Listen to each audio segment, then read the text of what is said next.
266 জনের মধ্যে 15 জন গ্রেফতার হয়েছে। তারপর আমাদের স্বরাষ্ট্র মন্ত্রণালয়ের মধ্যে থেকে, স্বরাষ্ট্র মন্ত্রণালয়ের পক্ষ থেকে বারবার বলা হয়েছে যে সাবস্ট্যান্টিভ এবং সাবস্ট্যান্সিয়াল এভিডেন্স না পেলে কাউকে যেন গ্রেফতার না করা হয়। তারপর হয়েছে, অনেক ক্ষেত্রে হয়ে থাকতে পারে, আমাদের ব্যর্থতা না, এটা বলার প্রশ্নই ব্যর্থতা আছে, কিন্তু আমরা প্রতিনিয়ত চেষ্টা করছি লার্ন করার।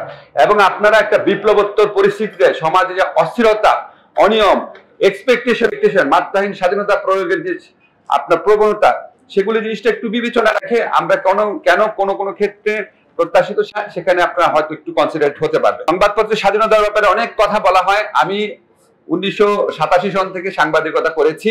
আমি আপনাদের কয়েকটা কথা শুধু বলি, এখানে সাংবাদিক ইউনিয়নের নেতারা নাই, কিন্তু আমি আপনাদের একটা জিনিস সবসময় আগে বলতাম, এখনো বলি, আমরা ঢাকা ইউনিভার্সিটি শিক্ষক সমিতি এত দলাদলির পর 2 ভাগ হয় নাই, সুপ্রিম কোর্ট আইনজীবী সমিতি এত দলাদলির পর 2 ভাগ হয় নাই। শেষ মুহূর্তে শেখ হাসিনা চেষ্টা করেছিল, বোধহয় হয়ে যেত, হয় নাই। কিন্তু সাংবাদিকরা আপনারা তো বহু আগে, শেখ হাসিনা আসারও আগে 2 ভাগ হয়ে বসে আছেন। আপনারা প্রত্যেকটা জায়গায় 2টা করে কমিটি, প্রত্যেকের বিরুদ্ধে যুদ্ধ করেন, নিজেরাই যুদ্ধ করেন, তাহলে আপনি স্বাধীন হবেন কিভাবে? যেই দেশে নিজেরা যুদ্ধ করে সেই দেশ কোনোদিন স্বাধীন হয়? আপনারা আগে এই যে সংস্কারের কথা বলেন, আপনারা এই সংস্কারটা আগে করেন, একটা ইউনিয়ন করেন, সুষ্ঠু অবাধ নির্বাচন করে একটা প্রেস ক্লাব করেন, সবাই নিজের আগে ঐক্যবদ্ধ হন। আমরা এরশাদ বিরোধী আন্দোলনের সময় রাজপথে ছিলাম, সাংবাদিকদের সাথে ছিলাম, এই প্রেস ক্লাব থেকে মিছিলে দেখেছি সাংবাদিকতার ঐক্যের কত বড় শক্তি থাকে। আপনারা, আমাদের দেশে কিছু এনাবেলিং অ্যাক্ট আছে যেটাতে ফ্রিডম অফ প্রেস বা প্রেসের এফিসিয়েন্সি প্রয়োগ করার স্কোপ আছে। একটা ধরেন freedom of information act. Freedom of information অ্যাক্টের মধ্যে দুর্বলতা আছে, কিন্তু আপনারা যারা সাংবাদিকরা আছেন, আপনাদের কাছে আমার বিনীত প্রশ্ন, এই আইনের মধ্যেও যেইটুকু তথ্য পাওয়ার সুযোগ ছিল সেটা বদিউল আলম ভাই চেষ্টা করেছে, আপনারা কি করেছেন? কেন করেন নাই? আমাদের প্রেস কাউন্সিল অ্যাক্ট আছে, আপনারা কি প্রেস কাউন্সিল অ্যাক্টের মধ্যে যতই সীমাবদ্ধতা থাক এটাকে অ্যাক্টিভেট করার চেষ্টা করেছেন আপনারা সাংবাদিকরা?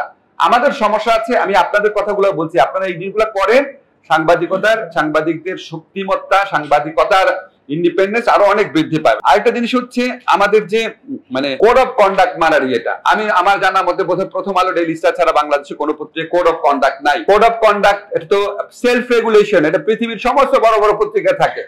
কোড অফ কন্ডাক্ট যে 2টা পত্রিকা আছে, এই 2টা পত্রিকা থেকে একটা উদাহরণ দিই যেখানে কোড অফ কন্ডাক্ট আছে। ডেইলি স্টারে আপনার আজকের থেকে 13-14 বছর আগে একদম সমস্ত প্রমাণ দিয়ে দিব চাইলে, সেখানে ঢাকা ইউনিভার্সিটির একজন লেকচারার, যেহেতু আইন বিভাগের লেকচারার, একজন স্পষ্ট করে মনে আছে আমার, সে প্রচন্ড খালেদা জিয়ার নামে অনেক আজে বাজে কথা বললো, তারপর ছাত্র দল তার উপর খেপে গেল, তাকে রাখা যাবে না ইউনিভার্সিটি, তার বিরুদ্ধে মিছিল করলো। ডেইলি স্টার তাকে ন্যাশনাল হিরো বানায় দিল। ফার্স্ট পেজে প্রফেসর নাম দেওয়া আসতো, সে হলো লেকচারার, তার নাম লেখা হতো প্রফেসর, প্রত্যেক দিন প্রফেসর লেখা হতো, বিকজ খালেদা জিয়ার বিরুদ্ধে সে বাজে কথা বলেছিল, তারপর ছাত্রদল মিছিল করে তার পদত্যাগ চেয়েছিল। তারপরে যখন তাকে ঢাকা বিশ্ববিদ্যালয়ের শিক্ষক সমিতি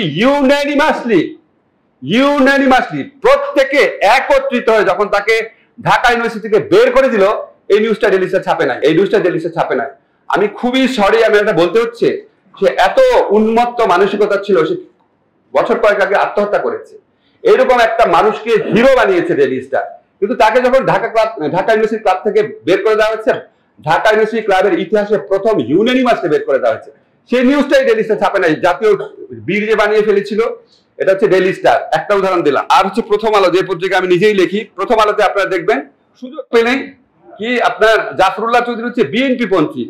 আমি সবসময় সৌরভ ভাই আছে বলতাম, ভাই জাফরুল্লাহ চৌধুরী যদি বিএনপি পন্থী, লেখা আছে 1-2 বার হলো, আমি নিজের চোখে পড়েছি, জাফরুল্লাহ চৌধুরী যদি বিএনপি পন্থী হয়, তাহলে আনিসুজ্জামান আর জাফর ইকবাল উনাদের নামের আগে আওয়ামী লীগ পন্থী কেন লেখেন না? কখনো লেখেন। তো এরকম ইনবিল্ট এক ধরনের পার্সিয়ালিটি যদি থাকে, তখন আপনাদের প্রতি মানুষের রেসপেক্ট আসবে না, মনে হবে আপনারাও তো একটা পার্টি জানো অংশ। সাংবাদিকতা অন্য জিনিস, একটা দলকে সাপোর্ট করা অন্য জিনিস, কিন্তু আপনি যখন অ্যাডজেক্টিভ ইউজ করেন তখন আপনারা অনেক সাবধান হতে হবে। ওনারা, আমার কথা হচ্ছে, ওনারা ভুল 2টা জিনিস ছাপালো কেন? এক হচ্ছে লেকচারারকে প্রফেসর বানায় ফার্স্ট পেজে নিউজ করলো, তাকে যখন বের করে দেওয়া হয়েছে পুরো নিউজটা গায়েব করে দিল কেন?